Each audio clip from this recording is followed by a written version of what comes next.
First ever factory outlet Mukunda jewelleries, KPHP, Somajiguda, Kothapet, Khammam. అమ్మ నమస్తే. నమస్తే అమ్మా. అమ్మ, కార్తీక మాసంలో దానానికి కూడా ప్రత్యేకమైన స్థానం ఉంది. అవునమ్మా.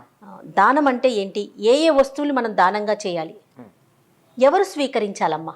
కార్తీకం అనగానే ఇది శివకేశవులకి అందరికీ ప్రీతిపాత్రమైనటువంటి మాసం అని చెప్పుకుంటాం కదా. అందువల్ల అందరికీ ప్రీతిపాత్రం గనక అందరూ సంతోషపడేటట్టుగా కార్యక్రమాలు చేస్తాం. అందులో స్నానం అన్నది మనకి సంబంధించినటువంటి సాధకులకు సంబంధించింది, దీపము ఇత్యాదులన్నీ అందరికీ సంబంధించిన దాంట్లో దానం అన్నది చాలా ప్రధానమమ్మ.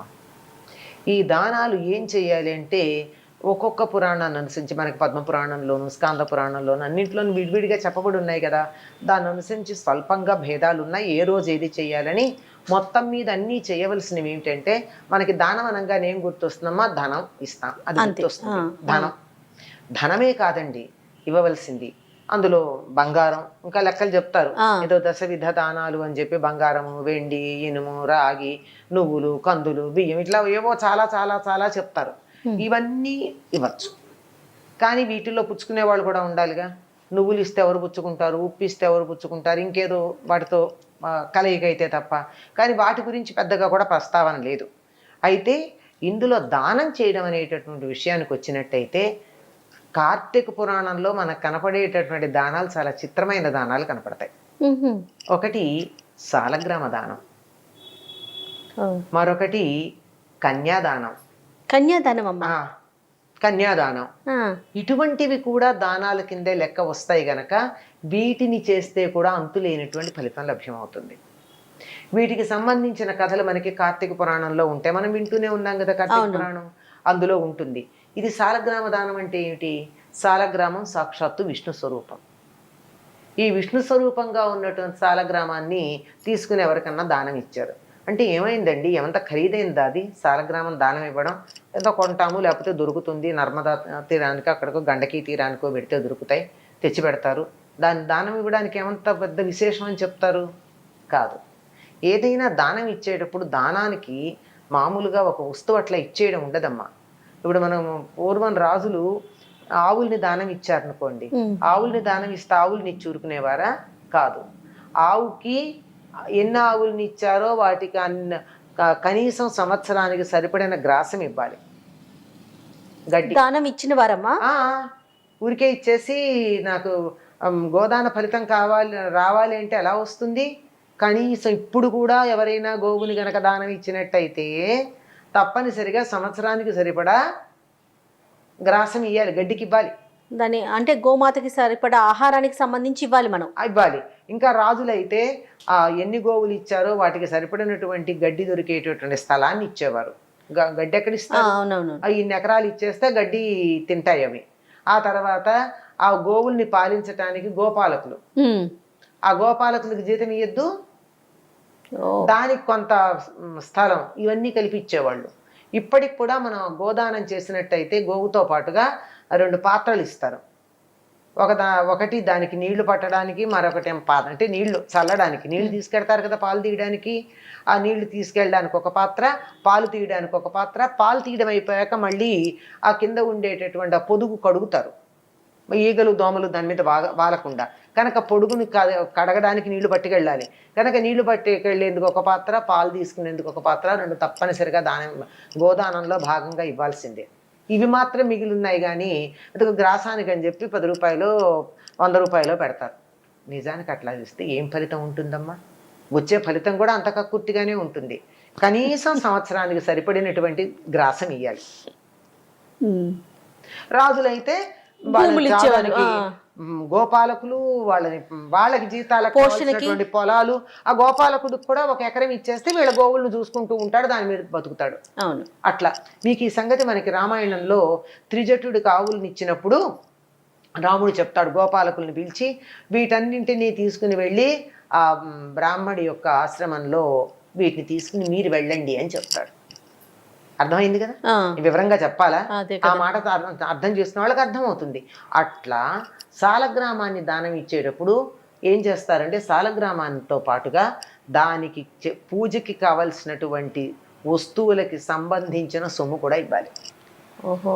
చాలామంది ఏం చేస్తారంటే ఇంట్లో విగ్రహాలు ఉండిపోతే పెద్దవాళ్ళు కాలం చేస్తే మేము పూజలు చేయలేం, గుళ్ళో ఇచ్చేస్తామంటారు. అవునమ్మా. చాలా తప్పు.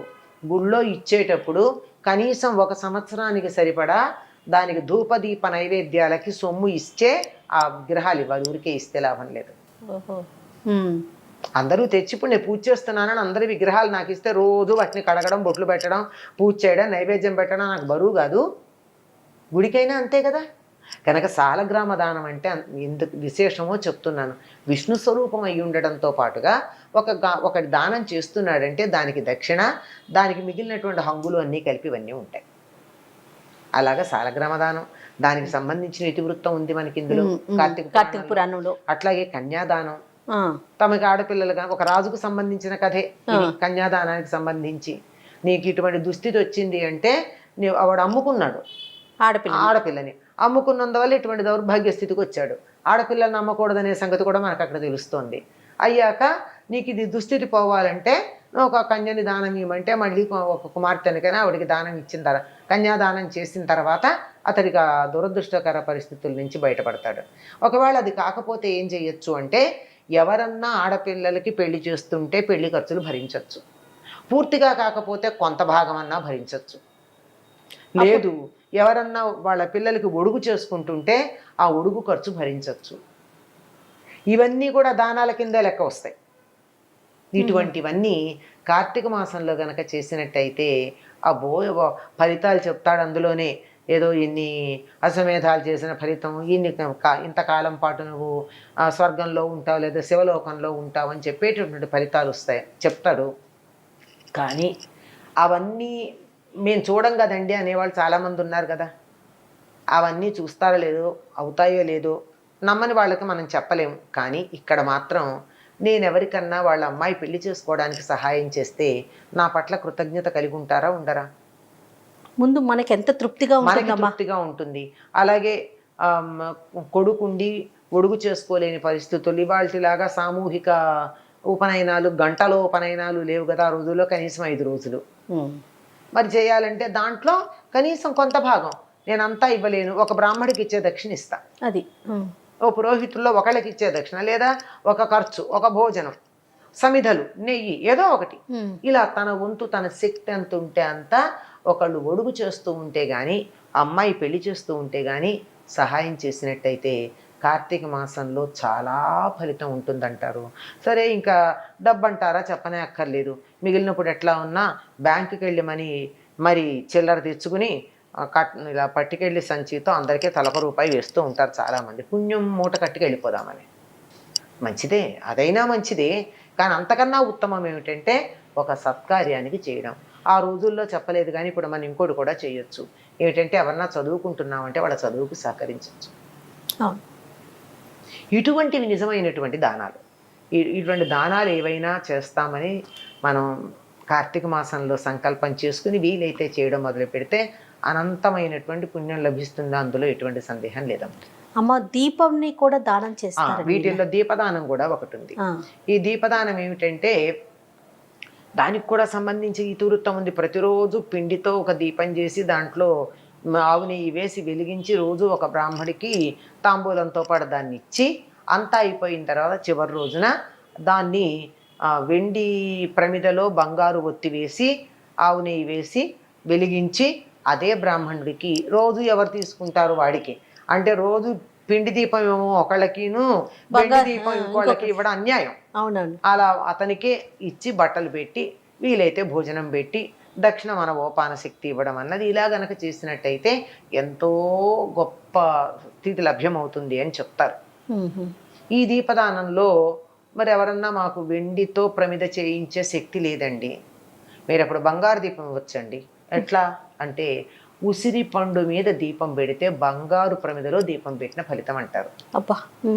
అందుకని ద్వాదశి నాడు తప్పనిసరిగా ఉసిరి పండు మీద దీపం పెడతారు.